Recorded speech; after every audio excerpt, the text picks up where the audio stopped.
వైఎస్ఆర్ కాంగ్రెస్ అధినేత జగన్మోహన్ రెడ్డి రాజకీయ వ్యూహాలు మామూలుగా ఉండవు. ఆయన అవసరం మేరకు మాత్రమే రాజకీయం చేస్తారు.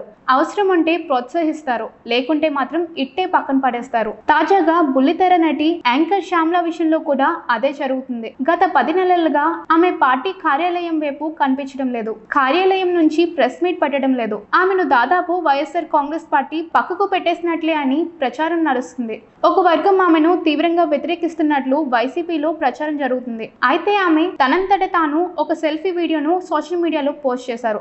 జగన్ పట్ల విధేయతను ప్రదర్శించారు. అప్పటి నుంచి ఈ అనుమానాలు మరింత బలపడ్డాయి. అయితే ఆది నుంచి వైఎస్ఆర్ కాంగ్రెస్ పార్టీకి మహిళా నేతలు పెద్దగా కలిసి వచ్చిన దాఖలాలు లేవు. ఎక్కువ రోజుల పాటు ఆ పార్టీలో పనిచేయలేదు కూడా. వైఎస్ఆర్ కాంగ్రెస్ పార్టీ ఆవిర్భావ సమయంలో జగన్మోహన్ రెడ్డి వెంట అడుగులు వేశారు తెలంగాణకు చెందిన కొండా సురేఖ దంపతులు. అప్పట్లో జగన్మోహన్ రెడ్డి కాంగ్రెస్ పార్టీని విభేదించి వైసీపీని ఏర్పాటు చేశారు. ఆ సమయంలో ధైర్యంగా ఆయన వెంట అడుగులు వేసింది మాత్రం కొండా సురేఖ.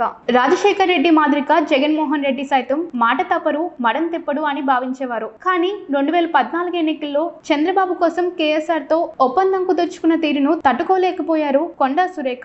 జగన్ వెంట నడిచిన ఆమె రాజకీయంగా చాలా నష్టపోయారు. మళ్ళీ 2023లో రేవంత్ రూపంలో మళ్ళీ పొలిటికల్ కెరియర్ ప్రారంభమైంది. ఇప్పటికీ ఆమె జగన్మోహన్ రెడ్డి అంటే విపరీతమైన ద్వేషంతో ఉంటారు. రాజకీయంగా వాడుకొని వదిలేసే తత్వం అని విమర్శిస్తూ ఉంటారు. వాసిరెడ్డి పద్మ పరిస్థితి కూడా అదే. ప్రజారాజ్యం పార్టీ నుంచి పొలిటికల్ ఎంట్రీ ఇచ్చారు పద్మ.